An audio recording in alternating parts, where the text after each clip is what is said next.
चलो बच्चों, तो आज एक नया टॉपिक स्टार्ट कर रहे हैं हम लोग, न्यूट्रिशन। क्लास 10th में एक चैप्टर होता है लाइफ प्रोसेस। ठीक है, थोड़ा बहुत आइडिया हो आपको अगर क्लास 10th का, तो जो पहला चैप्टर है, सबसे बड़ा चैप्टर है, वो है लाइफ प्रोसेस। सो अगर जनरली हम बात करें तो लाइफ प्रोसेसेस होते क्या हैं? वो प्रोसेसेस जो कि मेरी लाइफ को मेंटेन करने के लिए इंपॉर्टेंट है, उसको हम लाइफ प्रोसेस बोल रहे हैं। जैसे खाना खाना जरूरी है, उसको डाइजेस्ट करना जरूरी है, सब कुछ है ना, वो न्यूट्रिशन में आता है। उस खाने से एनर्जी निकालना जरूरी है ताकि मेरी बॉडी के हर एक इंपॉर्टेंट फंक्शन हो सके। रेस्पिरेशन, जो भी खाना खाया है हमने, ठीक है, उसमें से जो भी एब्जॉर्प्शन हुआ है वो सेल तक गया, सेल ने भी वेस्ट जो है वो किस में डाल दिया? ब्लड में डाल दिया। तो जो ब्लड में नाइट्रोजनस वेस्ट या मेटाबॉलिज्म से जो वेस्ट आ गए हैं उसको रिमूव करना is excretion. It is also an important process. उसके अलावा ब्लड से चीजें ट्रांसपोर्ट हो रही है ना इधर उधर सारे में, ट्रांसपोर्टेशन। तो अगर हम देखें तो एक्सक्रीशन, ट्रांसपोर्टेशन, न्यूट्रिशन, ये सारे कैसे प्रोसेसेस हैं, इनके बिना लाइफ सस्टेन ही नहीं कर सकती, है ना। तो इन प्रोसेसेस को हम क्या बोलते हैं? Life process. एक और इम्पॉर्टेंट बायोलॉजिकल प्रोसेस है जिसको हम बोलते हैं रिप्रोडक्शन। ठीक है, रिप्रोडक्शन में क्या होता है? अपनी कॉपी बनानी होती है, ऑर्गेनिज्म एग्जैक्ट कॉपी बनाता है, या मतलब थोड़ा सिमिलर कॉपी बनाता है। एग्जैक्ट कॉपी आपकी ये सेक्सुअल रिप्रोडक्शन में बनती है और सिमिलर बनती है not identical in sexual reproduction. तो वो भी एक तरीके का प्रोसेस ही है, पर वो लाइफ प्रोसेस नहीं है। अगर कोई ऑर्गेनिज्म रिप्रोड्यूस नहीं करता तो उसकी डेथ नहीं हो जाएगी, तो उसकी लाइफ सस्टेन करेगी। तो लाइफ प्रोसेसेस वो प्रोसेस हैं जिनके बिना लाइफ जो है वो पॉसिबल नहीं है, जिसमें से जो पहला है वो क्या है? न्यूट्रिशन। ठीक है, अब अगर मैं बात करूं न्यूट्रिशन की, तो न्यूट्रिशन एक बहुत बड़ा और ब्रॉड टर्म है। हम हमेशा से जानते हैं कि जो प्लांट हैं सिर्फ वो ही सोर्स है फूड का, है ना। वो ही अपना खाना खुद बना सकते हैं। वैसे तो एनिमल भी होते हैं फूड सोर्स, लेकिन एनिमल अल्टीमेटली डिपेंड तो किस पे ही होते हैं? प्लांट पे ही होते हैं ना। तो जो प्लांट है they can make their own food by the process of photosynthesis. तो खाने को बनाना या फिर उस खाने को कहीं से भी कंज्यूम करना, और जैसे सपोज करो मैंने खाना खाया, कार्बोहाइड्रेट खाया, अगर मैंने रोटी खाई, पल्स खाई, तो मैंने प्रोटीन खाया, तो मेरी बॉडी में जो ब्लड है उसके अंदर भी न्यूट्रिएंट जाएंगे, एब्जॉर्ब होगा सारे का सारी चीजें। डाइजेस्टिव सिस्टम समझते हो?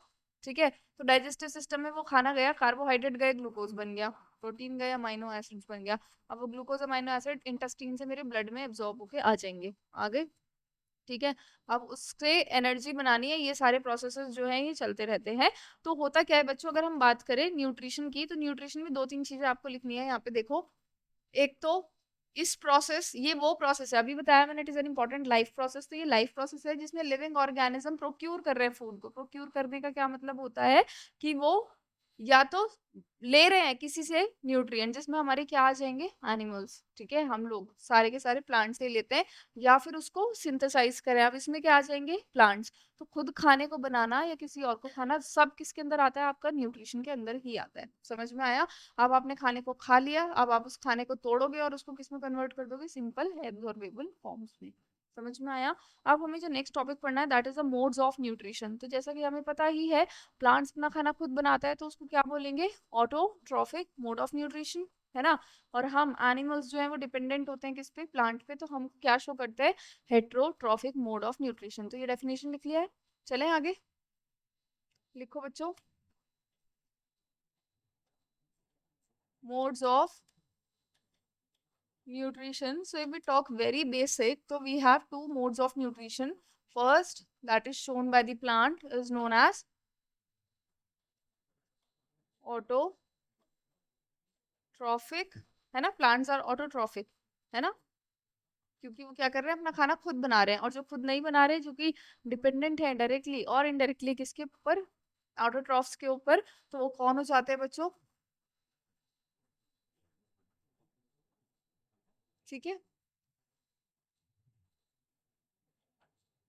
सो we have two mode of nutrition, autotrophic mode of nutrition और हेट्रोट्रॉफिक मोड ऑफ न्यूट्रिशन। अभी देखो, ऑटोट्रॉफिक के अंदर अभी मैं कुछ एक्सपेरिमेंट्स पढ़ाऊंगी, वहां पे तुम्हें चीजें समझ में आएंगी कि केमिकल्स की हेल्प से भी जो है वो चीजें होती हैं। तो कीमो ऑटोट्रॉफिक और फोटो ऑटोट्रॉफिक वहां पढ़ेंगे। अभी हम पढ़ते हैं बच्चों इधर।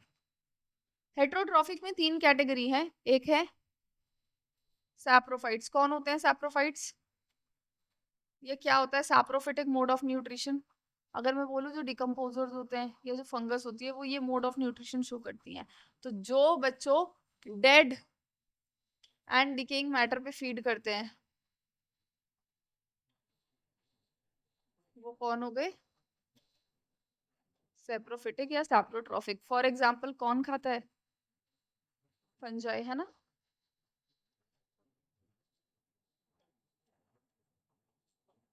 ठीक है। दूसरा मोड ऑफ न्यूट्रिशन है आपका पैरासिटिक मोड ऑफ न्यूट्रिशन। सुना है इसके बारे में? क्या होता है ये?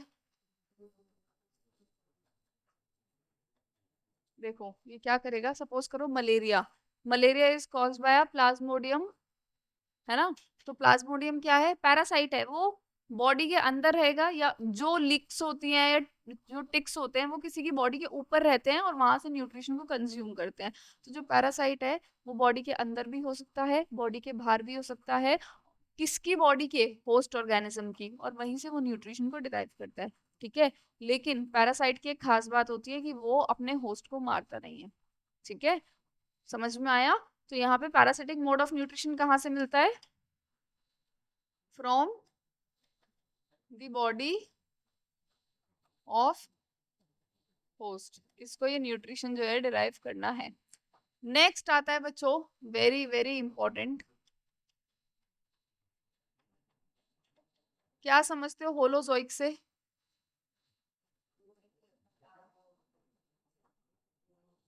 नहीं, होलोजोइक, हाँ, जो ह्यूमंस होते हैं।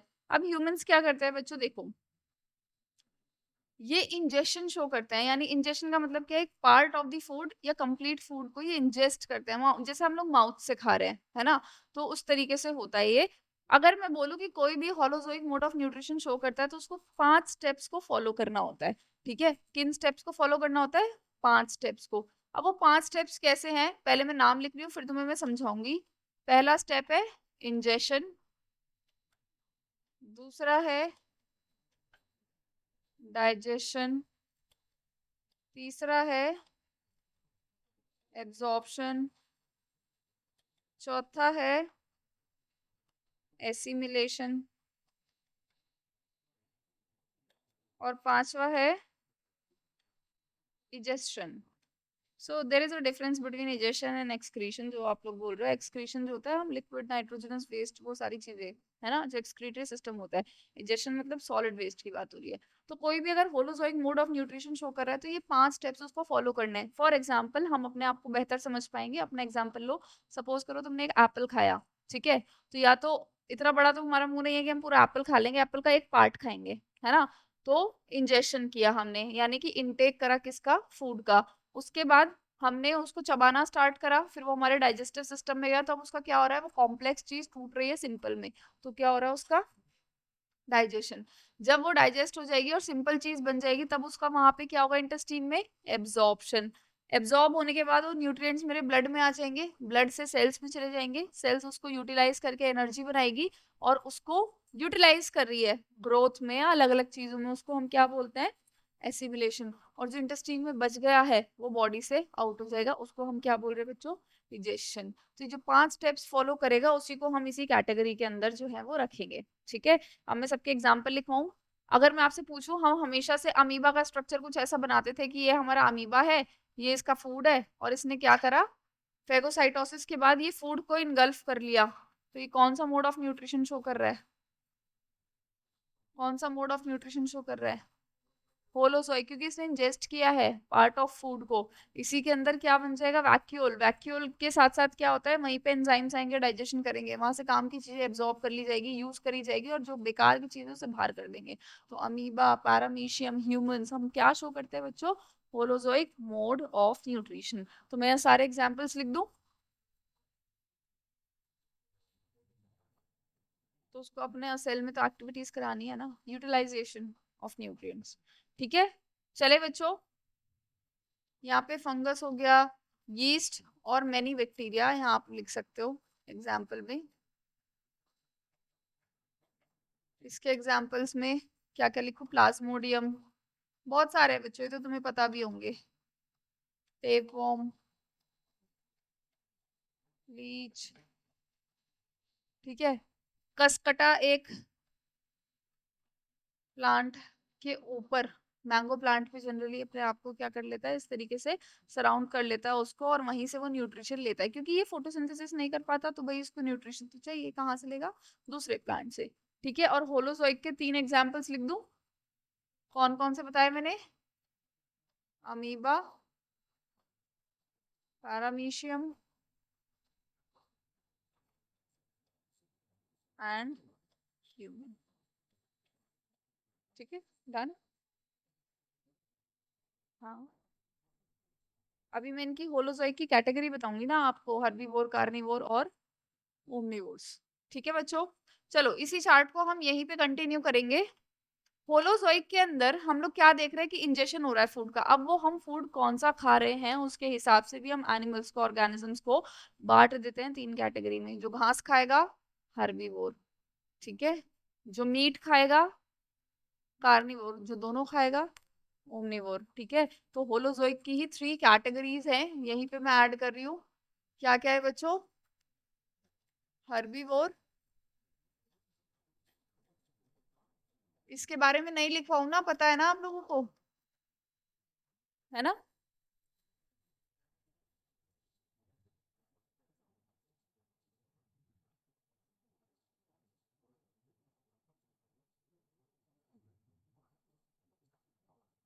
लिख लिया?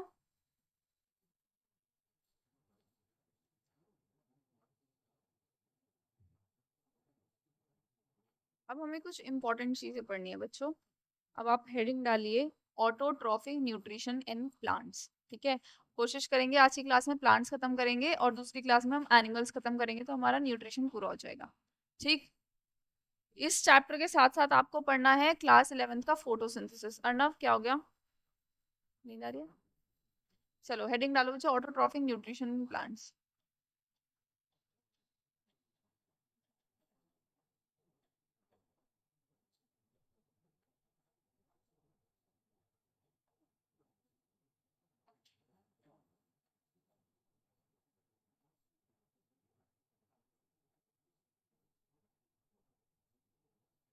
ठीक है, अब अगर फोटोसिंथेसिस प्लांट को करनी है तो इस बेचारे प्लांट की कुछ रिक्वायरमेंट होंगी, होंगी या नहीं होंगी बच्चों?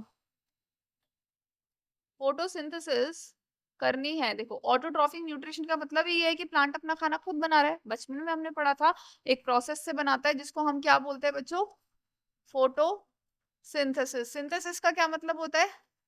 फॉर्मेशन, किसी चीज का सिंथेसिस हो रहा है, फॉर्मेशन हो रही है। फोटो का मतलब क्या होता है? लाइट, है ना? लाइट को फोटो बोलते हैं। तो सनलाइट की प्रेजेंस में जब खाने की सिंथेसिस होती है उस प्रोसेस को हम क्या बोलते हैं? फोटोसिंथेसिस। ऑटोट्रॉफिक न्यूट्रिशन में इसलिए पढ़ रहे हैं क्योंकि प्लांट फोटोसिंथेसिस के प्रोसेस से ही अपना खाना खुद बना रहा है। लेकिन अगर तुम्हें चाय बनानी है या कुछ भी बनाना है, खीर बनानी है, तो तुम्हें कुछ रॉ मटेरियल्स चाहिए या कुछ तुम्हारी रिक्वायरमेंट होंगी कि चाय बनानी है तो पानी चाहिए, चाय पत्ती चाहिए, चीनी चाहिए, दूध चाहिए। प्लांट तो पूरा पूरा फोटोसिंथेसिस कर रहा है, तो उस प्लांट की भी वही कुछ रिक्वायरमेंट होंगी। क्या रिक्वायरमेंट्स होंगी बच्चों? पहली तो सनलाइट ही हो गई, दूसरी वाटर, सही बोल रहे हो, वाटर। तीसरा कार्बन डाइऑक्साइड, एक रह गया क्लोरोफिल। बिना क्लोरोफिल के प्लांट कैसे सिंथेसाइज करेगा? मैं क्यों नहीं कर पा रही अपना खाना सिंथेसाइज? क्योंकि मेरे पास क्या नहीं है? क्लोरोफिल। ठीक है, चौथा क्या हो जाएगा बच्चों? क्लोरोफिल। तो ये प्लांट की कुछ रिक्वायरमेंट है जो प्लांट्स को चाहिए। ठीक है, अब देखो, ये रिक्वायरमेंट प्लांट की है, ये हमने तो हमेशा से पढ़ा है, लेकिन जिसको भी पता करना होगा उसने कुछ एक्टिविटीज करी होंगी कि क्या सच में ऐसा होता है कि कार्बन डाइऑक्साइड अगर प्रेजेंट है तो ही फोटोसिंथेसिस होगी, उसके एब्सेंस में नहीं होगी, या क्या बहुत जरूरी है सनलाइट का होना। तो कुछ कुछ एक्टिविटीज हैं जो कि मैं तुम्हें पढ़ाने वाली हूँ। तो डिफरेंट एक्टिविटीज हम पढ़ेंगे, आप समझते जाना। ठीक है, सुनो, एक्टिविटी 1।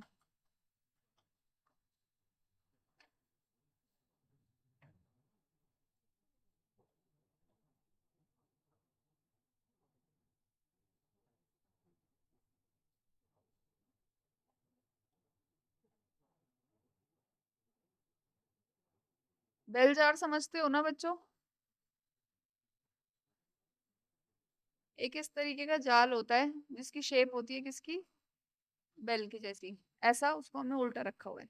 ठीक है, अब इस बेल जार के अंदर हम लोगों ने क्या रखा है? ऑब्वियस सी बात है, फोटोसिंथेसिस पढ़ रहे हैं तो प्लांट रखा होगा। तो इसके अंदर भी हमने क्या रखा हुआ है बच्चों? प्लांट है ना।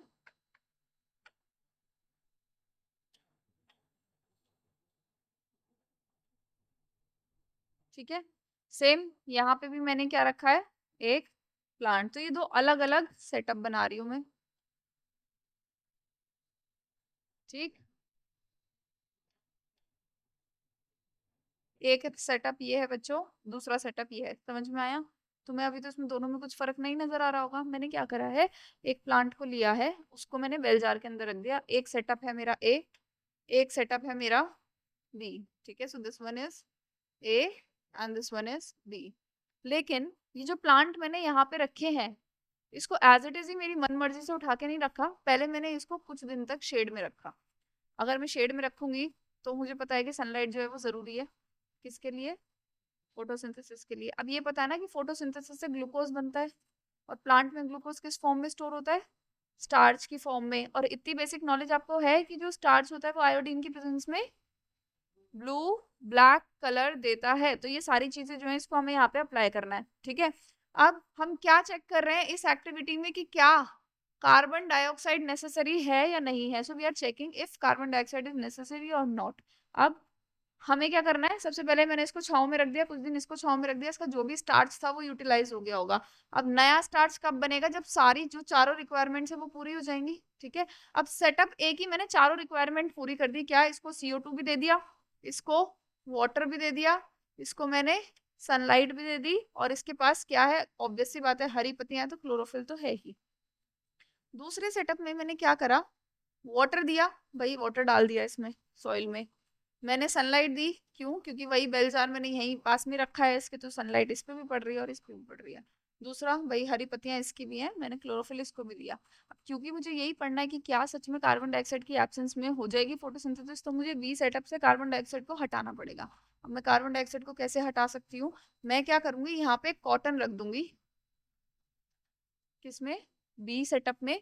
उस कॉटन को मैं किससे सोक कर दूंगी, cotton soaked with potassium hydroxide, किससे, KOH से। इससे मैंने कॉटन को सोक किया और किस में रख दिया, सेटअप बी में। ये जो KOH है ये क्या कर लेता है, ये एब्जॉर्ब करता है क्या, CO2। अब इसने एब्जॉर्ब कर लिया CO2। अब तुम्हें क्या लगता है इस सेटअप में फोटोसिंथेसिस अच्छी चल रही होगी, है ना। और इस सेटअप में CO2 नहीं है तो फोटोसिंथेसिस भी नहीं हो रही होगी। अब तुम्हें क्या करना है, एक पत्ता इसका तोड़ा यहाँ से, एक पत्ता इसका तोड़ा। अब तुमने क्या करना है, एक पत्ता ये रहा तुम्हारे पास इसका, एक पत्ता ये रहा तुम्हारे पास इसका। सारी रिक्वायरमेंट पूरी है तो इसमें फोटोसिंथेसिस हुई होगी, इधर प्रेजेंट होगी और इधर एब्सेंट होगी। अगर यहाँ फोटोसिंथेसिस हुई है बच्चों तो यहाँ पे स्टार्च प्रेजेंट होगा वहां, और फिर अगर वहां स्टार्च प्रेजेंट है तो जो आयोडीन टेस्ट है किधर पॉजिटिव आएगा, फर्स्ट वाले में। तो ए वाले में जो आयोडीन टेस्ट है वो पॉजिटिव आएगा, और इधर कैसा आ जाएगा, नेगेटिव आएगा। तो इससे हमें पता लगा कि सच में कार्बन डाइऑक्साइड जो है वो नेसेसरी होती है किसके लिए, फोटोसिंथेसिस के लिए। समझ में आया, डन है ना। आपको एक चीज याद ही रखनी है ये कि starch in the presence of iodine gives,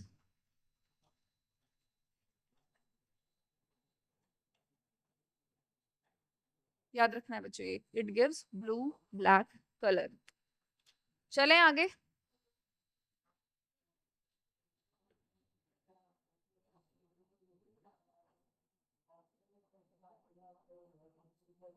hmm, amount देखो, ऑब्वियस सी बात है करेगा, लेकिन ये क्यों रखा है हमने, थोड़ा बहुत, लेकिन थोड़े बहुत से उतनी फोटोसिंथेसिस नहीं होगी, उतना प्रॉपर रिजल्ट नहीं आएगा। ठीक है, चले दूसरा। अब मैं तुम्हें एक और एक्टिविटी बताती हूँ, एक्टिविटी 2 जो ये बताएगी कि सनलाइट जरूरी है। मैं तुम्हें सेटअप बता रही हूँ, तुम मुझे आगे की स्टोरी खुद से ही बता दोगे। एक्टिविटी 2 हम किसके लिए कर रहे हैं बच्चों, इफ सनलाइट इज असेंशियल और नॉट। अब इधर देखो, ये रहा मेरा गमला,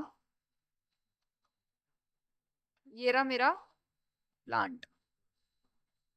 गमले से भी बड़ी इसकी पत्तियां हैं, कोई बात नहीं। अब देखो, मुझे क्या पता करना है सनलाइट के बारे में, तो सन किधर से है, मान लो कहीं से भी, ये रहा सन, मेरी तो पतियां भी सन से बड़ी हैं। ठीक है।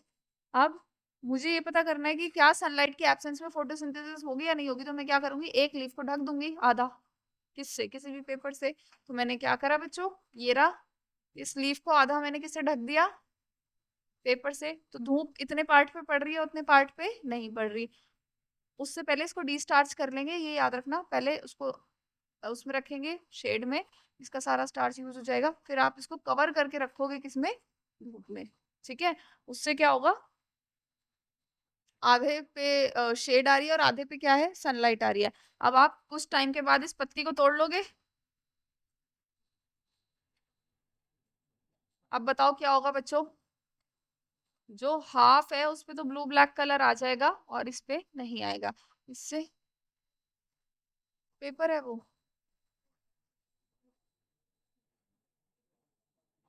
क्या बेटा, ब्लैक कलर किस तरीके से दिखाऊं, यहाँ दिखेगा ही नहीं ना, है ना, ये तो प्रॉब्लम है। समझ में आया ये वाला सेटअप। चले आगे। एक और है बच्चों, मनी प्लांट है सबके घर में, देखा है। उसमें ना ऐसा होता है कि, अच्छा अब ये थर्ड एक्टिविटी में लिखने दी है, मैं वर्बली तुम्हें समझाती हूँ, समझ में आएगी। उसमें ना बीच बीच में येलो कलर प्रेजेंट होता है, देखा है, या येलो कलर की स्ट्रिप्स, लाइंस, डॉट, बहुत सब कुछ प्रेजेंट होता है। येलो कलर का मतलब वहां पे क्लोरोफिल नहीं है। क्लोरोफिल नहीं है तो उस पार्ट में फोटोसिंथेसिस नहीं हो रही होगी। तो आप पहले उसको डिस्टार्च कर दोगे लीफ को। ठीक है, मतलब प्लांट को थोड़ा आपने अंदर रखा शेड में, और फिर आपने उसको धूप में रखा। फिर आपने पत्ती तोड़ी, फिर आपने आयोडीन टेस्ट किया। आयोडीन टेस्ट किधर किधर से पॉजिटिव आएगा, जिधर जिधर क्या प्रेजेंट है, ग्रीन कलर प्रेजेंट है ना। समझ में आया वेरीगेटेड लीफ का। अब हम थोड़ा सा फर्दर एक्सपेरिमेंट्स पे चलते हैं जो क्लास 11th में दिए हुए हैं। ये जो एक्सपेरिमेंट मैंने 3 बताए थे, ये थे आपके क्लास 10th के। ठीक है। चलो अब देखो, अभी तक हम एक्टिविटी कर रहे थे, अब हम पढ़ रहे हैं बच्चों एक्सपेरिमेंट। पहला जो एक्सपेरिमेंट है बच्चों, वो किसने किया है, जोसेफ प्रिस्ली ने। इन्होंने ही डिस्कवर भी किया था ऑक्सीजन को। He discovered oxygen. ठीक है। अब जोसेफ प्रिस्ली ने ऐसा क्या किया था, एक्सपेरिमेंट सुनो। तो इन्होंने भी बेल जार लिया, समझना इनका तो एक्सपेरिमेंट अलग ही है। इन्होंने, मान लो आप 3 बेल जार्स ले लिए। ठीक है।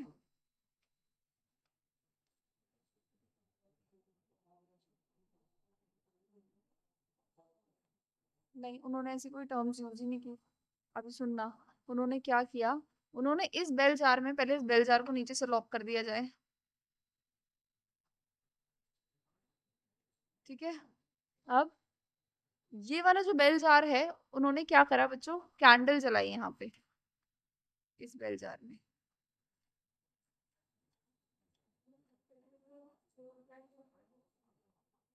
बस देखते जाओ, पता लगेगा। इन्होंने एक बेल जार में कैंडल जलाई, वो कैंडल थोड़ी देर तक जली, फिर बुझ गई। ठीक है। इसका, इसको पढ़ने के लिए मैं सिर्फ सारी चीजें समझा रही हूँ। इसको पढ़ने के लिए क्लास 11 की एनसीईआरटी का फोटोसिंथेसिस इन हायर प्लांट वाला चैप्टर पढ़ोगे। ठीक है। तो ये मोमबत्ती बुझ गई।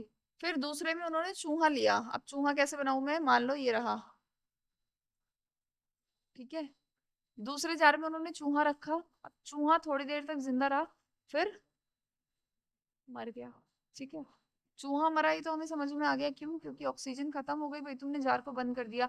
सेम हमें ये भी पता है कि आग लगने के लिए, आग के लिए भी ऑक्सीजन जरूरत होती है। यानी ये इसलिए बुझ गया, ये इसलिए बुझ गया, लेकिन उन्हें पता नहीं था। अब हमें पता है ऑक्सीजन के बारे में, पर इन्हें नहीं पता था, क्योंकि इन्होंने तो डिस्कवर किया ऑक्सीजन को।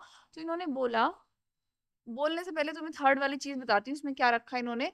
इसमें इन्होंने मोमबत्ती को चूहे के साथ रख दिया। लेकिन यहाँ पे एक और चीज बच्चों, कि साथ ही साथ उन्होंने क्या लगा दिया, किसका था ये, अब क्या रहा, मोमबत्ती जलती रही, चूहा भी जिंदा रहा। अब इन्होंने, इन्हें नहीं पता था गैसेस वैसेस के बारे में, इन्होंने ये बोला कि मोमबत्ती और चूहा एयर की क्वालिटी को खराब कर रहा है। ठीक है। और उस क्वालिटी को रिस्टोर कौन कर दे रहा है? ये वाला ग्रीन प्लांट। लेटर ऑन हमें ये रियलाइज हुआ कि वो क्या है, बेसिकली ऑक्सीजन। समझ में आया पहला एक्सपेरिमेंट? तभी तो डेथ हो गई और ये मोमबत्ती बुझ गई।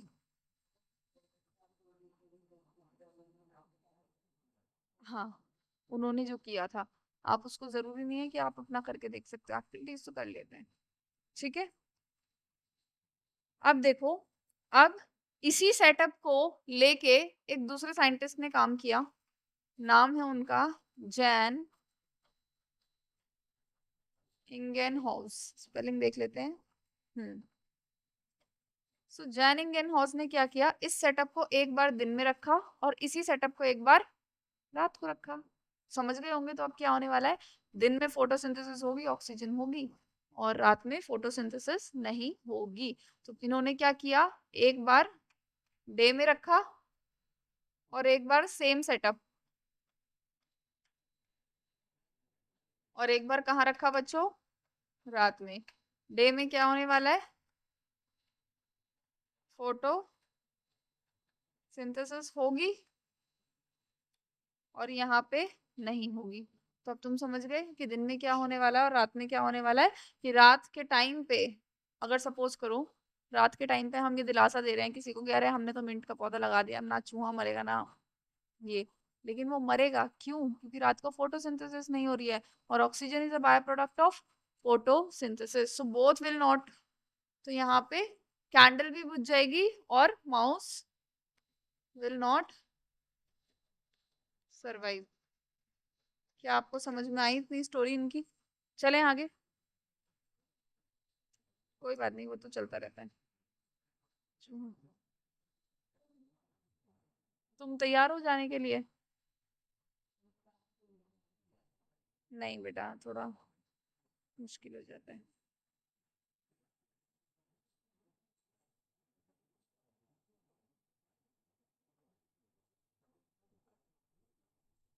चलें आगे, ठीक है।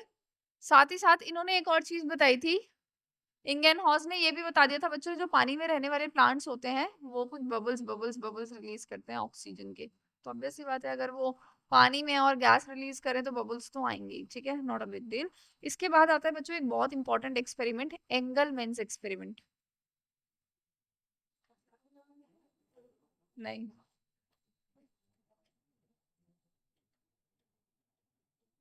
अब इनका एक्सपेरिमेंट सुनो बच्चों, और इस पे क्वेश्चन आ सकते हैं क्योंकि ये इंपॉर्टेंट है। इन्होंने क्या लिया, एंगलमैन ने एक, ये क्या है, प्रिज्म। ठीक है, तो इन्होंने क्या लिया, प्रिज्म लिया। अब इस प्रिज्म से उन्होंने पास कराई व्हाइट लाइट। क्या पास कराई, व्हाइट लाइट। नहीं, अब जैसे ही व्हाइट लाइट इधर जाएगी बच्चों, तो उधर क्या हो जाएगा, वो अपने 7 कलर्स में टूट जाएगी। कौन कौन से कलर्स होते हैं, विबग्योर, तो हम यहाँ लिख देते हैं कि वो अपने अपने कलर्स में टूट गई। VIBGYOR, सुनते जाना, तुम्हारे लिए हम बना भी देते हैं। वॉयलेट कलर दिख रहा है, थोड़ा बहुत ऊपर नीचे चल सकता है कलर, लग रहा है, रहने दो। जो इंपॉर्टेंट कलर है बस मैं तुम्हें वही बता देती हूँ, पर्पल जैसा है ना ये, कोई बात नहीं। अब दूसरा मुझे रेड बताना है आपको, ठीक है। देखो, अब इन्होंने क्या किया, बीच में सारे कलर्स आएंगे, वो तो आप लोग मान सकते हो कि हाँ ऑब्वियस सी बात है कि सब कुछ स्प्लिट हुआ होगा। अब इधर देखो इन्होंने क्या किया, इस प्रिज्म से व्हाइट लाइट पास की, तो ऑब्वियस सी बात है वो डिस्पर्स हो गई, अपने अपने कलर्स में सेपरेट हो गई। इसके आगे यानी इस प्रिज्म के आगे इन्होंने कुछ रखा हुआ था। क्या रखा हुआ था, इधर देखो, इस प्रिज्म के आगे उन्होंने एक सेटअप रखा हुआ था, ठीक है। इस सेटअप के अंदर एक ग्रीन प्लांट रखा हुआ था। क्या रखा हुआ था, ठीक है। अब वो जो ग्रीन प्लांट है, एक्वेटिक प्लांट था, ठीक है, वो यहाँ पे पूरा सेटअप में प्रेजेंट था। अब इसी सेटअप में उन्होंने डाल दिया क्या, एरोबिक बैक्टीरिया। क्या डाल दिया, एरोबिक बैक्टीरिया। क्या होते हैं एरोबिक बैक्टीरिया, जिनको क्या चाहिए, ऑक्सीजन। तो एरोबिक बैक्टीरिया कहाँ मिलेंगे ज्यादा, जहां ऑक्सीजन ज्यादा होगा। तो ये देखा गया इनके एक्सपेरिमेंट के द्वारा कि जो एरोबिक बैक्टीरिया है उनका नंबर सबसे ज्यादा कहाँ मिला, सॉरी,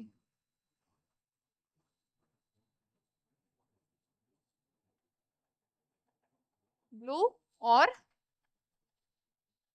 रेड रीजन में। कौन कौन से रीजन में, ब्लू रीजन में और रेड रीजन में। इसका मतलब इन्होंने ये बताया यहाँ पे ऐसे, इसका मतलब इन्होंने क्या बताया कि जो फोटोसिंथेसिस होती है वो कौन सी लाइट्स में मैक्सिमम होती है, ब्लू एंड रेड रीजन में। सो मैं यहाँ लिख देती हूँ दैट फोटोसिंथेसिस इज, ये इंपॉर्टेंट है बच्चों, that photosynthesis is maximum in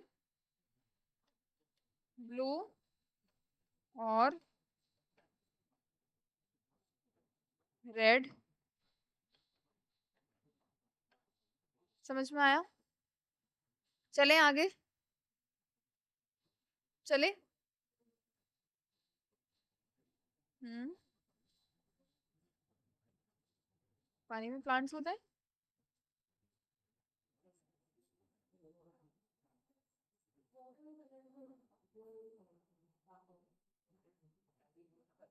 ऐसा कुछ नहीं है बेटा, हम सनलाइट की बात कर रहे हैं।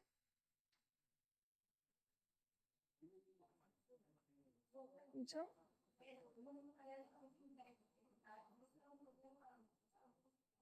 मतलब उनका नैनोमीटर वेवलेंथ भी होना चाहिए, 700 नैनोमीटर या 680 नैनोमीटर, उतना भी होना चाहिए, क्योंकि इलेक्ट्रॉन को एक्साइट करना होता है ना। चलें आगे। अब अच्छा, इतना समझ में आया। एक वॉन नील का एक्सपेरिमेंट और था, उतना नहीं पढ़ा रही मैं। चलो बच्चों थोड़ा आगे चलते हैं। अब मेरी बात सुनो। अब हमारा सवाल ये है कि फोटोसिंथेसिस कहाँ होती है, यानी वेयर डज फोटोसिंथेसिस अकर। बताओ बच्चों इसका आंसर।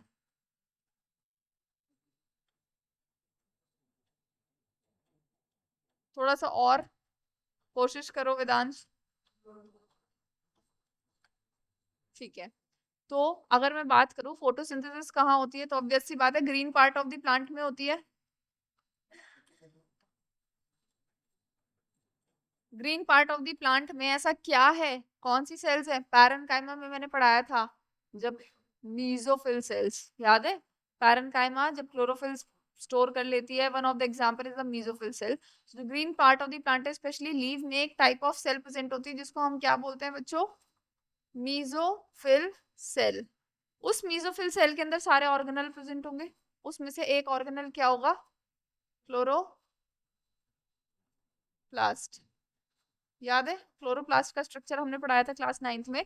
और इस क्लोरोप्लास्ट के अंदर एक पिगमेंट प्रेजेंट होगा जिसको मैं क्या बोलूंगी, क्लोरोफिल। तो वो तो एक ऑर्गन मान लो, ये क्या मान लो, सेल हो गया है। और ये क्या है, और क्लोरोफिल क्या है, ठीक है। तो क्लोरोफिल इज अ पिगमेंट, समझ में आया हो क्या रही है और कहाँ हो रही है। अब अगर मैं बेसिक क्लोरोफिल का स्ट्रक्चर बनाऊं तो आप लोगों को याद भी होगा क्योंकि हमने क्लास 9th में बनाया ही है। रिवाइज कर लेते हैं, सॉरी क्लोरोप्लास्ट का। याद है बच्चों, डबल मेम्ब्रेन होती है इसमें, ये आउटर मेम्ब्रेन, ये बिल्कुल सही इनर मेम्ब्रेन। अंदर ये पूरा का पूरा क्या है, ये अंदर ही अंदर क्या है, सब में नहीं होते। तो यहाँ पे क्या है, राइबोसोम्स प्रेजेंट है, इसके पास अपना क्या प्रेजेंट होता है बेटा, जेनेटिक मटेरियल। और यहाँ पे क्या प्रेजेंट होते हैं, डिस्क लाइक स्ट्रक्चर जिसको हम क्या बोलते हैं, थाइलाकॉइड। और थाइलाकॉइड के ऊपर, थाइलाकॉइड के बाद जो स्टॉक बन जाते हैं उसको हम क्या बोलते हैं, ग्राना। याद आ रहा है। और ये जो ग्राना आपस में कनेक्टेड होते हैं किससे, स्ट्रोमा लेमिले से। समझ में आया। तो ये एक प्लेट जो है, दिस कंप्लीट इज, अब क्लोरोफिल का है, थाइलाकॉइड, ग्राना और ये वाला जो स्ट्रोमा लेमिला है,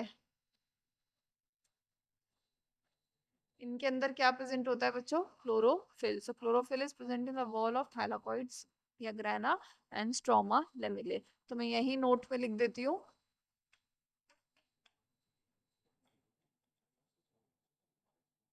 क्लोरोफिल इज प्रेजेंट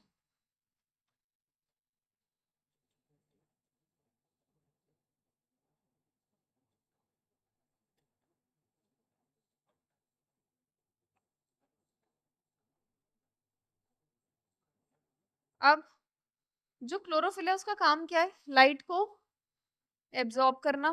तो अब ये समझो कि लाइट कहाँ कहाँ से एब्जॉर्ब होगी बच्चों? थाइलाकॉइड की वॉल यानी ग्रेना एब्जॉर्ब करेगा या फिर स्ट्रोमा लेमिला एब्जॉर्ब करेगा। समझ में आया इतना? ठीक है, अब हेडिंग डालो बच्चों, इवेंट्स ड्यूरिंग फोटोसिंथेसिस। हेडिंग दो, इवेंट्स ड्यूरिंग फोटोसिंथेसिस। और ये इंपॉर्टेंट है, ठीक है, मैं तुम्हें कुछ समझाती हूँ। डार्क रिएक्शन, ठीक है।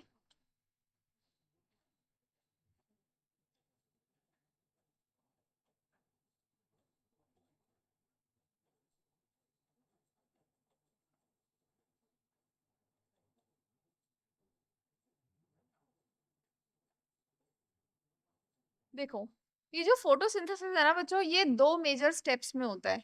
पहला जो स्टेप है इसका फोटोसिंथेसिस का, वो किस पे डिपेंडेंट है? सनलाइट पे। दूसरा जो स्टेप है वो सनलाइट पे डायरेक्टली डिपेंडेंट नहीं है, लेकिन जो लाइट रिएक्शन में यानी सनलाइट की प्रेजेंस में जो भी रिएक्शन हुई है उसके जो भी प्रोडक्ट बने हैं उस पे वो डिपेंडेंट है। तो यहाँ पे जो इवेंट्स है वो दो इवेंट्स आ रहे हैं मेजर। कौन कौन सा है? पहला कौन सा है बच्चों? लाइट फेज मान लो आप। और दूसरा कौन सा है? अब इसको धीरे धीरे समझना तो आज तुम्हें पता भी लगेगा कि कैसे ऑक्सीजन जो है वो आ रहा है किससे? फोटोसिंथेसिस से। समझ में आया? चलो, लाइट फेज किसकी प्रेजेंस में होता है बच्चों? इन the presence of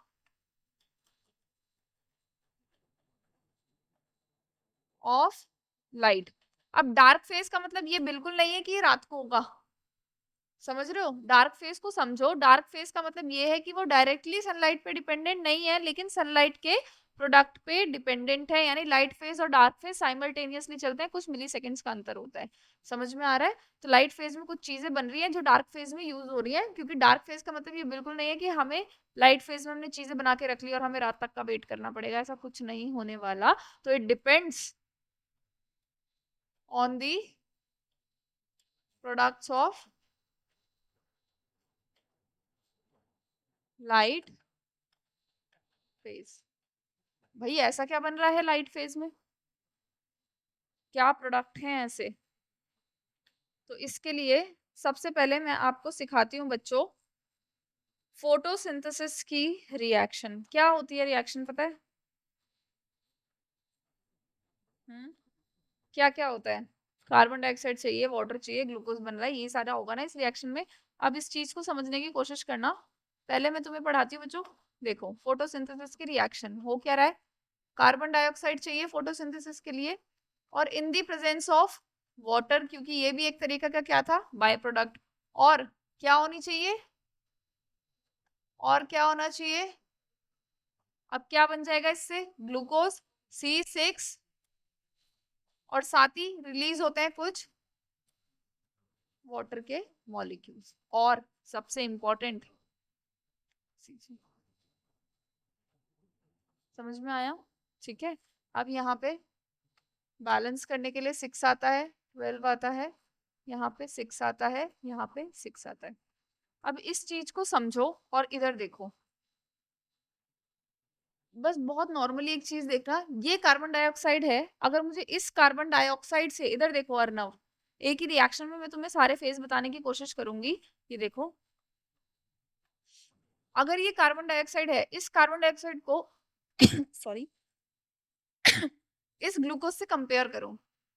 carbon dioxide में कार्बन है और ऑक्सीजन है, ग्लूकोज में कार्बन है, हाइड्रोजन है और ऑक्सीजन है। तो अगर इस कार्बन डाइऑक्साइड के अंदर यानी कार्बन ऑक्सीजन के मॉलिक्यूल के अंदर मैं अगर किसी भी तरीके से हाइड्रोजन जोड़ दूं या हाइड्रोजन को इनकॉर्पोरेट कर दूं, नए बॉन्ड बनवा दूं, तो मेरा ग्लूकोज बन जाएगा। है ना। लेकिन ये हाइड्रोजन कहाँ से आएगा, वाटर से। इसका मतलब इस वाटर को तो टूटना पड़ेगा, स्प्लिट होना पड़ेगा। और अगर वाटर स्प्लिट हो गया तो H तो यूज हो जाएगा कहाँ पे, और इस वाटर का क्या बच जाएगा, ऑक्सीजन। और वो क्या हो जाएगा, रिलीज हो जाएगा। समझ रहे हो, बहुत बेसिक तरीके से मैं समझा रही हूँ कि कार्बन डाइऑक्साइड को रिड्यूस होना है। रिड्यूस का मतलब क्या है कि उसके अंदर हमें हाइड्रोजन को ऐड करना है, ठीक है। अब वो हाइड्रोजन मैं कहाँ से ले सकती हूँ, वाटर से। अगर वाटर से हाइड्रोजन में ले लूंगी तो मेरे पास ग्लूकोज का मॉलिक्यूल बन जाएगा, और क्या होगा बच्चों, ये ऑक्सीजन रिलीज हो जाएगा। लेकिन एक चीज याद रखनी है, ये वाला वाटर बैलेंसिंग के लिए नहीं लिखा गया है। ये वाला वाटर जो है ये मतलब अलग ही बनता है, दोबारा से बहुत सारे प्रोसेसेस होते हैं, ये तो नेट रिएक्शन लिखे है, ये नया बनता है, क्योंकि ये वाला वाटर तो क्या हो जाता है बच्चों, टूट जाता है। समझ में आया। तो लाइट रिएक्शन में क्या हो रहा है, अब इस चीज को समझो। सनलाइट के पास एनर्जी है, और वो उस एनर्जी से किसको तोड़ सकता है, वाटर को। तो स्प्लिटिंग ऑफ वाटर कब होगा, लाइट रिएक्शन में या डार्क रिएक्शन में, लाइट रिएक्शन में। जब वाटर टूटेगा तो क्या क्या बनेगा, हाइड्रोजन, ऑक्सीजन और कुछ इलेक्ट्रॉन। हाँ, सुनो, सुनते जाओ, हाइड्रोजन, ऑक्सीजन और इलेक्ट्रॉन। ऑक्सीजन तो निकल गया, बचा क्या, हाइड्रोजन। अब हाइड्रोजन क्या है, लाइट फेस का प्रोडक्ट। उसको क्या करना है, ग्लूकोज बनाना है, तो अब उसका वो जो प्रोडक्ट है हाइड्रोजन, वो किस में चला जाएगा, डार्क फेज में। समझ में आ रहा है। अब हाइड्रोजन अकेला नहीं जाता, हाइड्रोजन एक मॉलिक्यूल से कंबाइन होता है जाके। NADP नाम सुना है, नहीं सुना, चलो अब सुनोगे, बैठ जाओ अर्नव।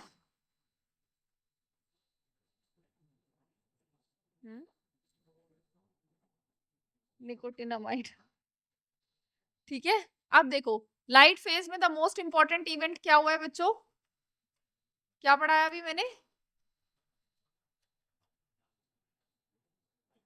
Splitting of water. पूछो, क्लोरोफिल ही लाइट को एब्जॉर्ब कर रहा है, क्लोरोफिल की वॉल पे ही वाटर जो है वो स्प्लिट हो रहा है, ठीक है। हाँ, समझ सकते हो, क्योंकि अगर लाइट ही एब्जॉर्ब नहीं होगी तो ये वाटर के मॉलिक्यूल टूटेंगे कैसे। समझ आया। तो स्प्लिटिंग ऑफ वाटर हुआ। अब जैसे ही वाटर स्प्लिट होने वाला है तो बच्चों क्या हो जाएगा, देखो मैं यहाँ रिएक्शन लिख देती हूँ। दो वाटर स्प्लिट होते हैं, 4 H प्लस, रिएक्शन लिख रही हूँ बेटा, 4 इलेक्ट्रॉन प्लस, क्या रिलीज हो जाएगा, दिख गया, बैलेंस है, ठीक है। अब ये वाला ऑक्सीजन तो रिलीज, एक बाय प्रोडक्ट तो हमने बना दिया। अब ये इलेक्ट्रॉन कहाँ जाएंगे और ये हाइड्रोजन आयन कहाँ जाएंगे। अब इस चीज को समझो बच्चों, ये इलेक्ट्रॉन और हाइड्रोजन आयन कंबाइन होंगे एक मॉलिक्यूल से जिसका नाम क्या है, NADP। ये जो इलेक्ट्रॉन बने हैं और ये जो हाइड्रोजन बने हैं इससे कंबाइन होके क्या बना देंगे, NADPH। क्या बना देंगे, NADPH। ये ऐसा मॉलिक्यूल है जो हाइड्रोजन को कैरी कर रहा है, यहाँ से उठा के बस इस फेज में दे देगा। अब एक चीज जो सबसे इंपॉर्टेंट ध्यान रखने वाली है, लाइट फेज कहाँ हो रहा है, जहां क्लोरोफिल प्रेजेंट है। क्लोरोफिल कहाँ प्रेजेंट है,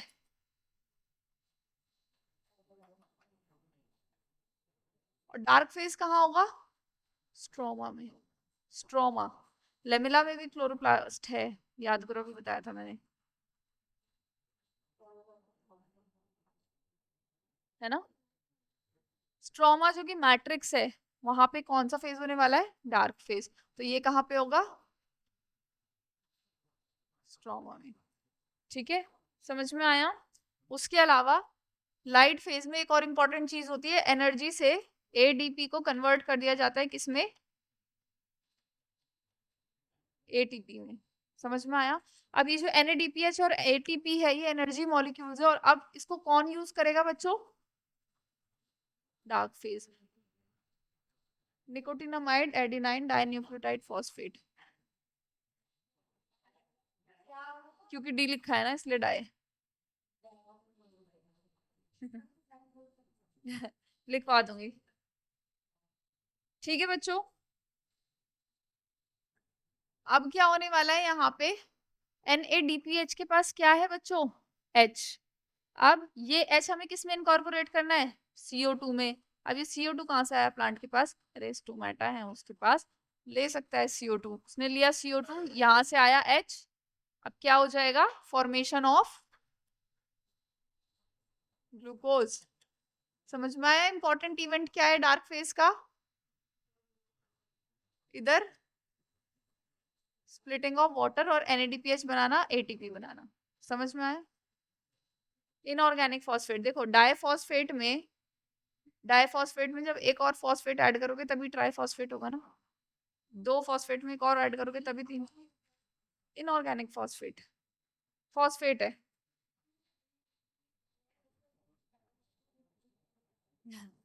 होता है। लिखा आपने? लिखो लिखो।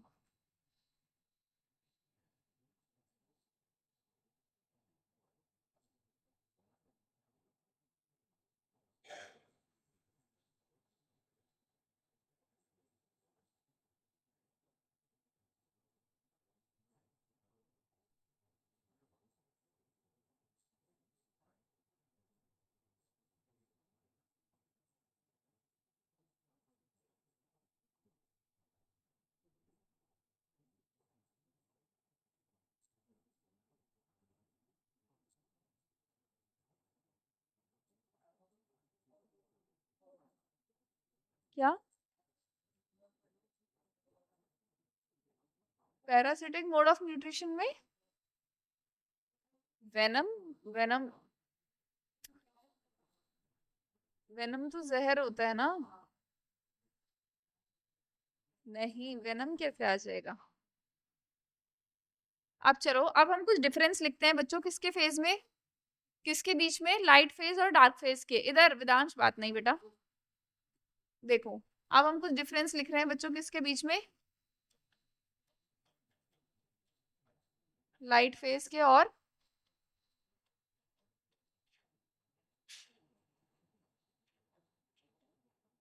चलो पहला डिफरेंस तुम लोग मुझे बताओ कहाँ हो रहा है, लोकेशन के बेसिस पे।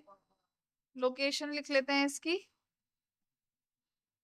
क्या लोकेशन है इसकी,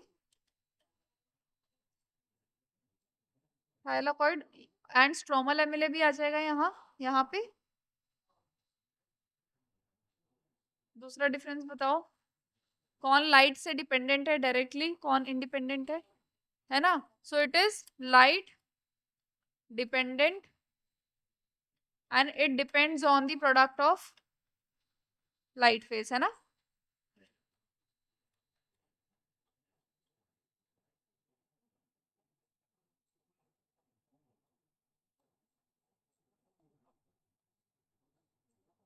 और बताओ तीसरा, ऑक्सीजन किस में बन रही है और ग्लूकोज किस में बन रहा है ना? ऑक्सीजन इज फॉर्म्ड इधर,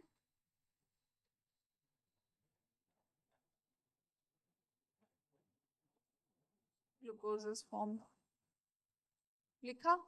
एक अगर मैं आपसे नॉर्मल क्वेश्चन पूछूंगी, टेम्परेचर का इफेक्ट किस फेज पे ज्यादा पड़ता होगा? कैसे? देखो, नहीं देखो, जो डार्क फेज होता है उसमें क्या होना है, उसके ग्लूकोज की फॉर्मेशन होनी है। तो जब ग्लूकोज की फॉर्मेशन होती है तो उसमें कुछ एंजाइम्स इन्वॉल्व होते हैं, और एंजाइम्स जो होते हैं वो टेम्परेचर स्पेसिफिक होते हैं, है ना?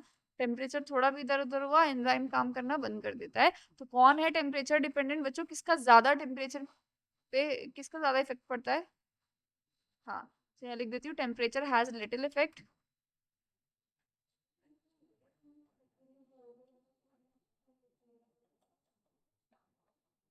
हो सकता है।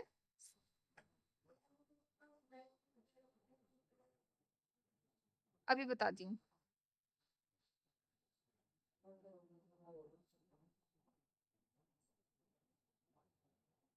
देखो, सनलाइट ना वैसे ज्यादातर कभी भी लिमिटिंग फैक्टर बनता नहीं है, क्योंकि सनलाइट इतनी तो आ ही जाती है कि प्लांट फोटोसिंथेसिस कर सके। सनलाइट सोचो, जो एकदम सी में, डीप वाटर में भी रहते हैं वहां तक भी पहुंच जाती है सनलाइट, ठीक है? वहां पे बात अलग है कि पिगमेंट्स दूसरे होते हैं जो कि एब्जॉर्ब कर सके लाइट्स को, ठीक है? कभी कभी नहीं निकलती है, पर वो वेवलेंथ तो सेम ही रहेगी ना उसकी। लिख लिया बच्चों, इसको लिखो।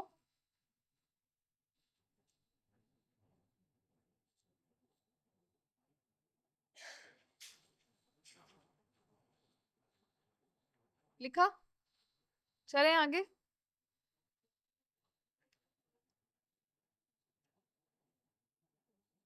किस पे? दोनों साइड में किधर भी शिफ्ट हो रहा है तो प्रॉब्लम आ ही रही है। ठीक है, चले आगे बच्चों। अब मुझे तुम्हें एक चीज सिखानी है कि क्या हुआ। अरे क्या हुआ बताओ। देखो, सबसे पहले तो मैं तुमसे यही पूछ लेती हूँ कि what are the factors that can affect photosynthesis. पहले छोटा टॉपिक करते हैं फिर थोड़ा सा बताऊंगी।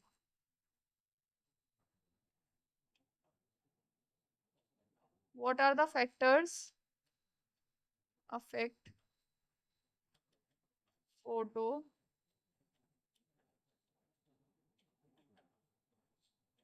चलो बताओ बच्चों।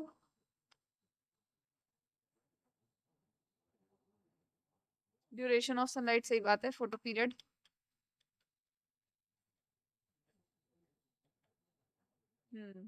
दूसरा, कार्बन डाइऑक्साइड की कंसंट्रेशन।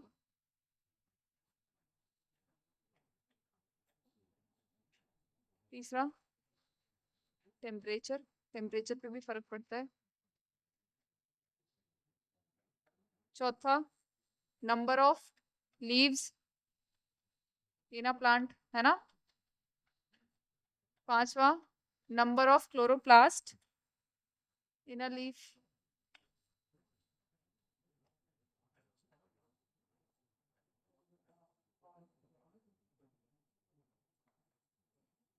क्या? हाँ, वाटर, ऑब्वियस सी बात है। और समझ में आ रहा है? अब देखो, जैसे जैसे फोटो पीरियड ड्यूरेशन अगर ज्यादा होगी सनलाइट की, फोटोसिंथेसिस ज्यादा हो जाएगी। CO2 की कॉन्सेंट्रेशन ज्यादा होगी, फोटोसिंथेसिस ज्यादा हो जाएगी। लेकिन तुम ये मत समझना बच्चों कि किसी एक भी फैक्टर को अगर तुम बढ़ा दो तो ज्यादा ही हो जाएगी। देखो, अगर तुम सनलाइट बढ़ाते जा रहे हो, फोटोसिंथेसिस नो डाउट जो है वो ज्यादा होगी। ठीक है, कार्बन डाइऑक्साइड का एग्जांपल लेते हैं। कार्बन डाइऑक्साइड 0.003 से 0.004% होती है हमारे एटमॉस्फेयर में। थोड़ा थोड़ा मान लो कार्बन डाइऑक्साइड का लेवल बढ़ रहा है तो कार्बन डाइऑक्साइड के साथ साथ फोटोसिंथेसिस भी बढ़ेगी। पर ऐसा नहीं हो सकता कि तुम कार्बन डाइऑक्साइड को अनलिमिटेड कर दो तो फोटोसिंथेसिस भी अनलिमिटेड हो जाए। क्यों? क्योंकि जो बाकी के फैक्टर्स है वो तो क्या हो जाएंगे, लिमिटिंग हो जाएंगे या नहीं होंगे। ठीक है, तो अगर फोटोसिंथेसिस की मैं बात करूं कि किस फैक्टर पे फोटोसिंथेसिस डिपेंड करेगी तो कौन सा फैक्टर होना चाहिए जो सबसे कम है, ये ज्यादा है। चलो एक एग्जांपल मैं तुम्हें देती हूँ। एक एग्जांपल क्वेश्चन ये कि जो इतने फैक्टर्स में से फोटोसिंथेसिस के लिए कौन सा फैक्टर इंपॉर्टेंट होगा, जो सबसे कम है जो सबसे ज्यादा है, किस पे डिपेंड करेगी कि फोटोसिंथेसिस कम है।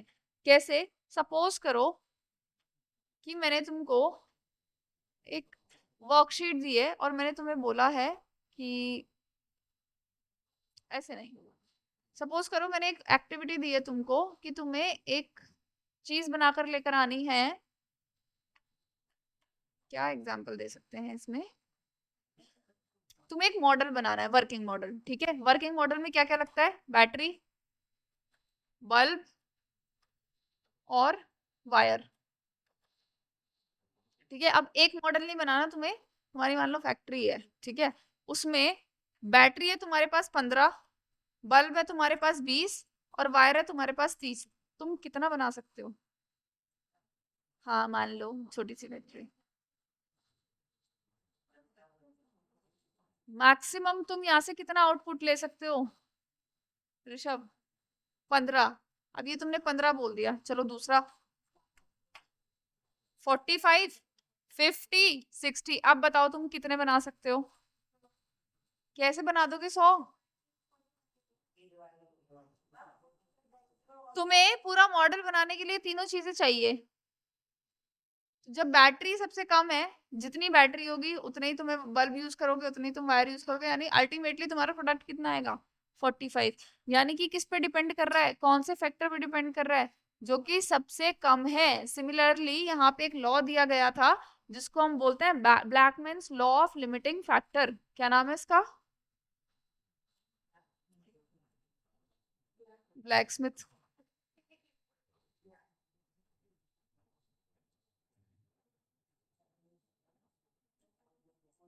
कौन सा गेम खेलते हो तुम?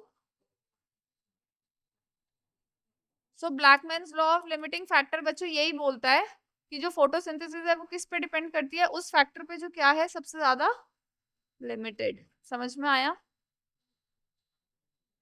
Black Smith.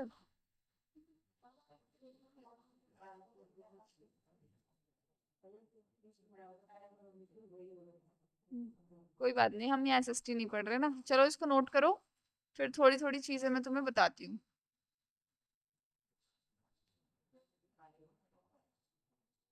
एलिसिस नहीं है। नो बेटा नो।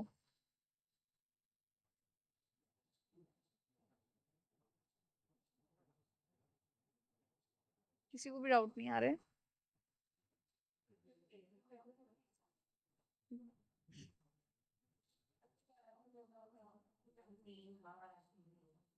अच्छा, तुम्हें कैसे पता?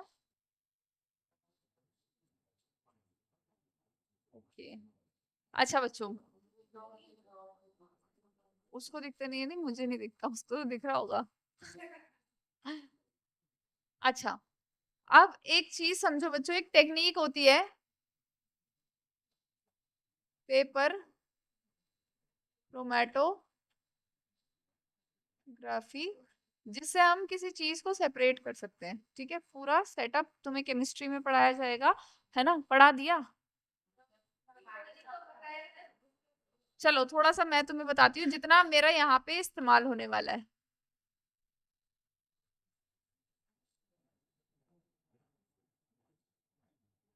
ठीक है, तो ये ऐसी टेक्निक है जिससे हम किसी चीज को क्या कर सकते हैं बच्चों? सेपरेट। तो सपोज करो ये एक टेस्ट ट्यूब है, और ऊपर मैंने इसको क्या लगा दिया, इसके कॉर्क लगा दिया है, तो इसको मैंने यहाँ से बंद कर दिया। ठीक है, जब मैंने इसको यहाँ से बंद किया, उससे पहले मैंने इस पेपर के मतलब इस ट्यूब के अंदर बहुत सारी चीजों का सेटअप कर दिया। क्या? एक तो यहाँ पे एक फ्लूइड है। क्या है? फ्लूइड पढ़ाया होगा मैम ने। इस फ्लूइड की प्रॉपर्टी होती है कि ये पेपर पे ऊपर की तरफ रन करता है ना? अब वो पेपर कहाँ है? पेपर है यहाँ। क्या हो गया, ठंड लग रही है बच्चे? अभी रुको। वो पेपर कहाँ है? वो पेपर है यहाँ, जिसको मैं हल्का सा किस में डिप कर दूंगी? उस फ्लूइड में। ठीक है, अब यहाँ पे हम एक लाइन लगाते हैं। ठीक है, ये मेरा सेटअप है। इस सेटअप में मैंने यहाँ पे कुछ रखा है। हाँ, ज्यादा नीचे नहीं जाता। अरे चलो, अब यहाँ तुम्हें दिख रहा है मैंने इस पेपर पे येलो लाइन पे ग्रीन डॉट रख दिया। अब ये ग्रीन डॉट क्या है? मैंने लिया पत्ती प्लांट की, उसको मैंने चटनी बनाई। ठीक है, फिर मैंने उसको थोड़ा सा ड्रॉपर से उठा के यहाँ रख दिया। ठीक है, अब इसके अंदर सारे पिगमेंट होंगे जो भी इसको कलर दे रहे हैं। अब क्या होगा, ये फ्लूइड ऊपर की तरफ चलना स्टार्ट करेगा। करेगा या नहीं करेगा? और धीरे धीरे ये क्या करता जाएगा बच्चों? जो भी कंपोनेंट्स हैं, जितने भी पिगमेंट्स हैं, उन सबको क्या क्या करता जाएगा? सेपरेट करता जाएगा। तो तुम्हें चार लाइंस मिलेंगी यहाँ पे। एक, क्या? ये कंपोजिशन केमिस्ट्री में पढ़ोगे, ये मैं नहीं पढ़ाऊंगी। ठीक है, उन्हीं को ही पता होगा, मैम बताएंगे तुम लोग को पूरा।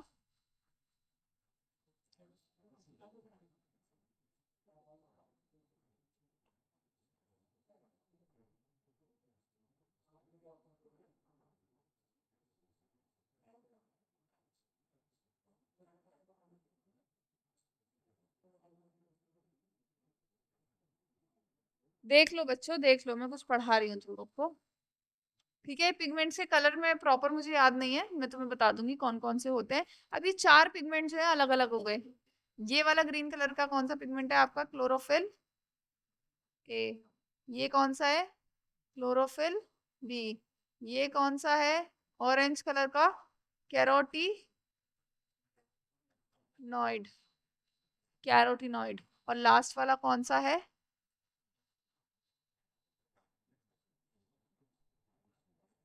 ज़ैंथोफिल। ठीक है, क्या क्या है यहाँ पे?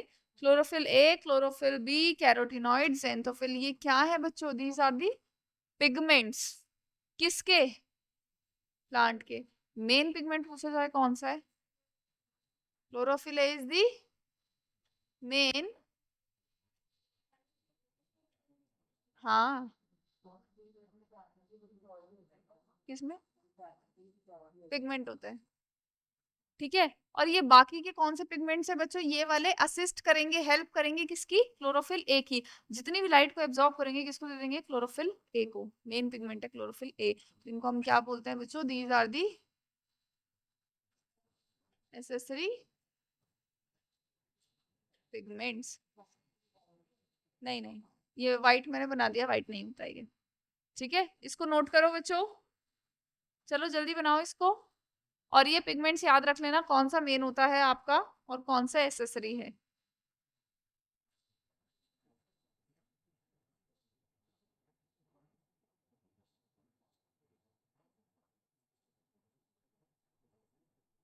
समझ में आ रहा है फोटोसिंथेसिस थोड़ा थोड़ा कि होना क्या है इसमें?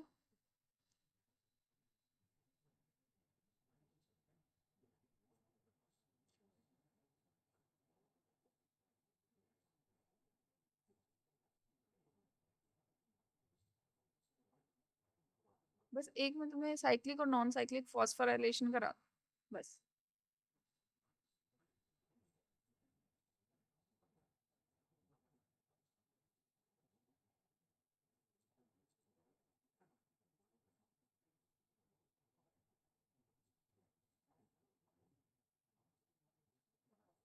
अगर बच्चों ग्राफ बनाया हुआ दिया गया है और आपसे पूछा जाए कि फोटोसिंथेसिस मतलब आपको दिखाया गया है कि फोटोसिंथेसिस इस लेवल पे मैक्सिमम हो रही है, तो वहां पे क्या प्रेजेंट होगा? क्लोरोफिल ए वाला वेवलेंथ, जो कि क्लोरोफिल जिसको एब्जॉर्ब करता है, समझ रहे हो?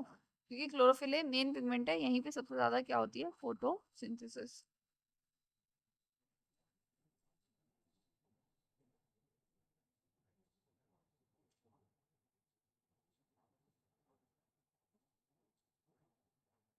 डन, कर लो जल्दी। चलो अब एक इंपॉर्टेंट चीज पढ़ानी है बस तुम्हें मुझे, साइक्लिक और नॉन साइक्लिक फॉस्फोराइलेशन, यानी कि समझना। ठंड लग रही है? हो गया बंद? यही वाला? ठीक है, थोड़ी देर में चला लेना। देखो बच्चों, पहले मैं तुम्हें पढ़ाती हूँ क्या।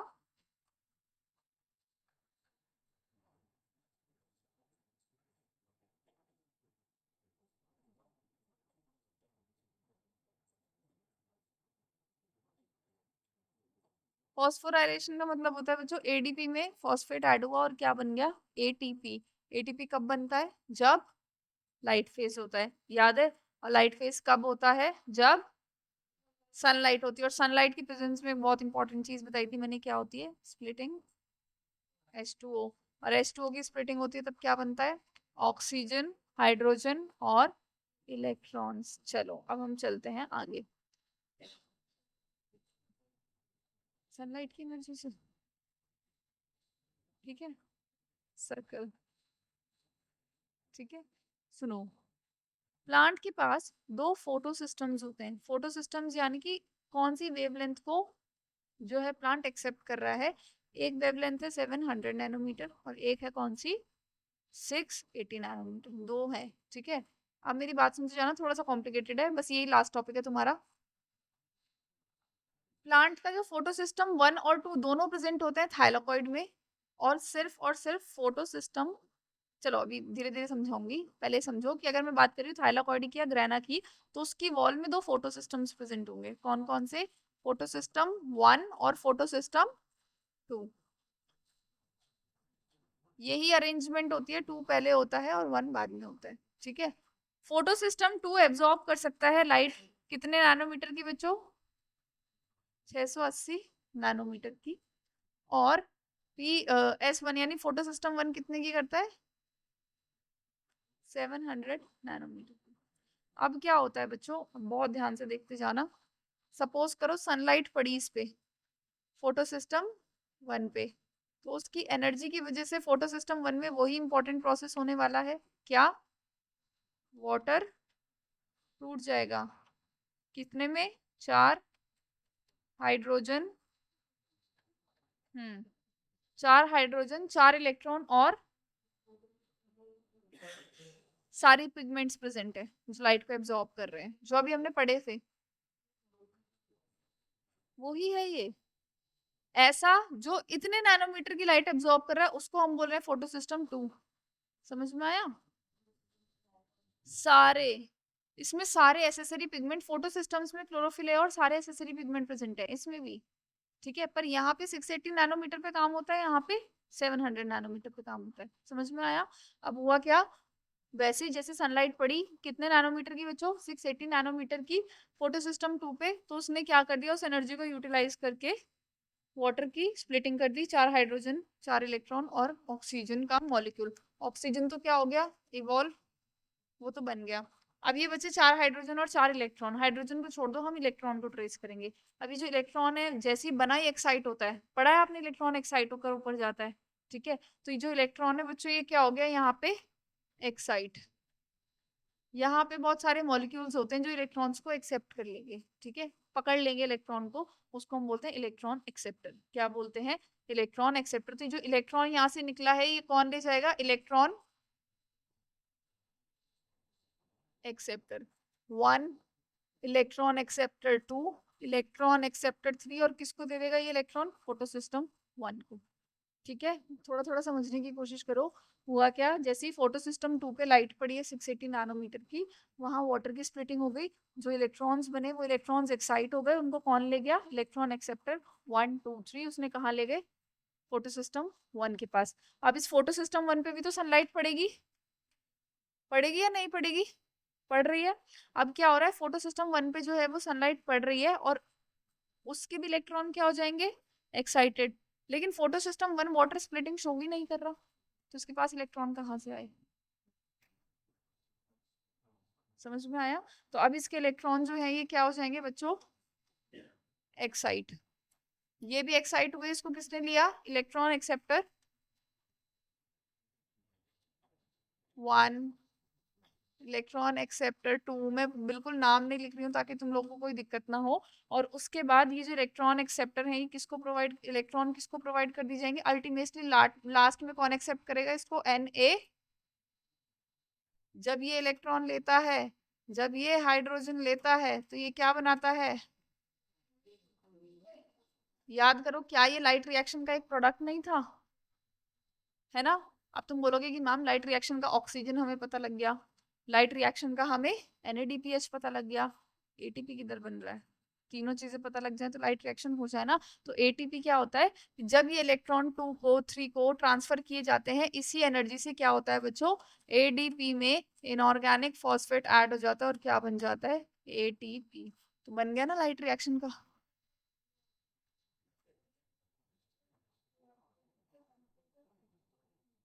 पूरे चेन के टाइम पे फॉस्फेट तो पड़े रहते हैं उसमें, वो एब्जॉर्ब किया है ना, NPK, फॉस्फोरस मिनरल तो एब्जॉर्ब किया है ना। हाँ बेटा पूछो, पूछो पूछो पूछो। हम क्लोरोप्लास्ट की बात कर रहे हैं ना, हम फोटोसिंथेसिस कर रहे हैं। हम रेस्पिरेशन जब पढ़ेंगे तब हम माइटोकॉन्ड्रिया की बात करेंगे। थोड़ा बहुत समझ में आया? ठीक है, ये जो फोटो सिस्टम 1 और 2 जब साथ में प्रेजेंट होते हैं, कहाँ पे प्रेजेंट होते हैं, थाइलाकॉइड की मेम्ब्रेन पे। कहाँ, थाइलाकॉइड या फिर ग्रैना। लेकिन स्ट्रोमा लेमिला नाम की भी तो चीज थी, मैंने तुम्हें क्या बोला था, उसमें भी क्या प्रेजेंट है, क्लोरोप्लास्ट।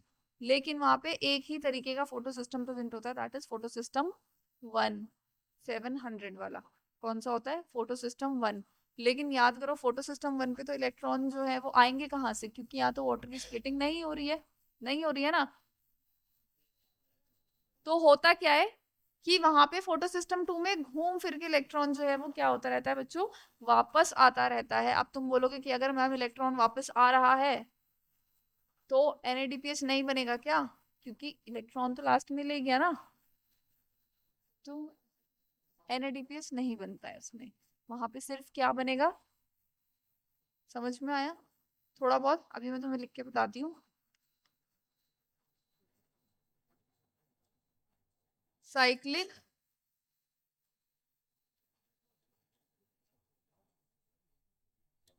फॉस्फोराइलेशन के अंदर क्या हो रहा है, इधर देखो, एक ही फोटो सिस्टम प्रेजेंट है, कौन सा फोटो सिस्टम 1, कितने 100 नैनोमीटर की लाइट, 700 नैनोमीटर की लाइट, ये लाइट पड़ी, इलेक्ट्रॉन एक्साइट हो गया।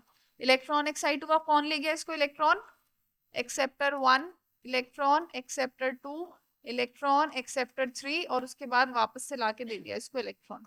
लेकिन इस बीच में क्या हो गया बच्चों, किसकी सिंथेसिस हो गई यहाँ से, एडीपी, और इनऑर्गेनिक फॉस्फेट जुड़ के क्या बन गया, एटीपी। समझ में आया ना, तो यहाँ वाटर बन रहा, कोई वाटर का मॉलिक्यूल टूट रहा है नहीं, तो यहाँ पे ऑक्सीजन भी नहीं बनेगी, तो यहाँ पे no NADPH, no oxygen evolved, there is no splitting of water,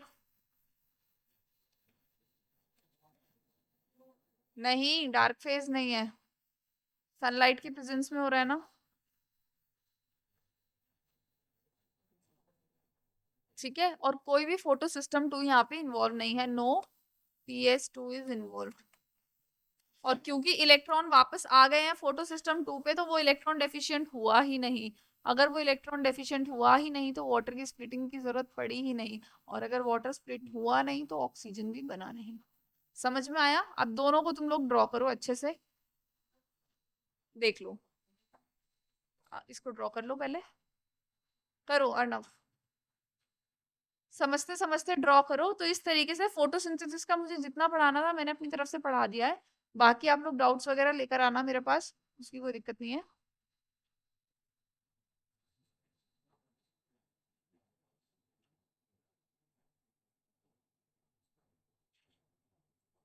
लिख लो।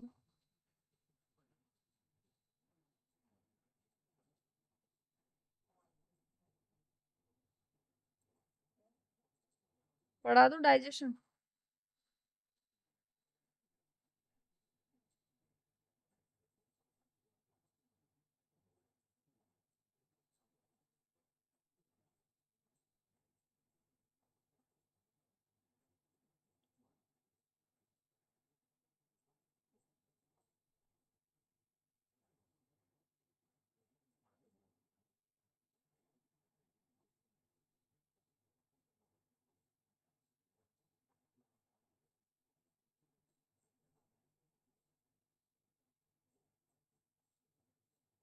जब बन जाए तो बताना, नेक्स्ट लगा दूंगी।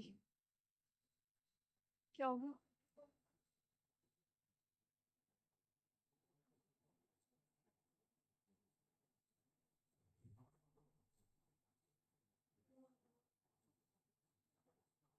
डन।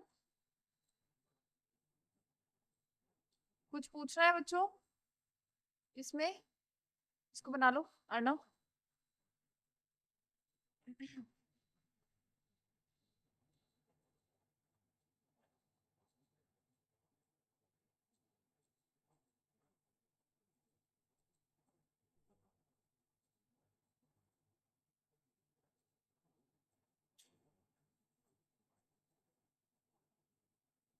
ठीक है, तो इतना कर लेना आप लोग, आज की क्लास यहाँ पे हम लोग खत्म करते हैं। क्वेश्चंस में दे दूंगी इसके करने के लिए। ठीक है, थैंक यू, दूंगी बना के।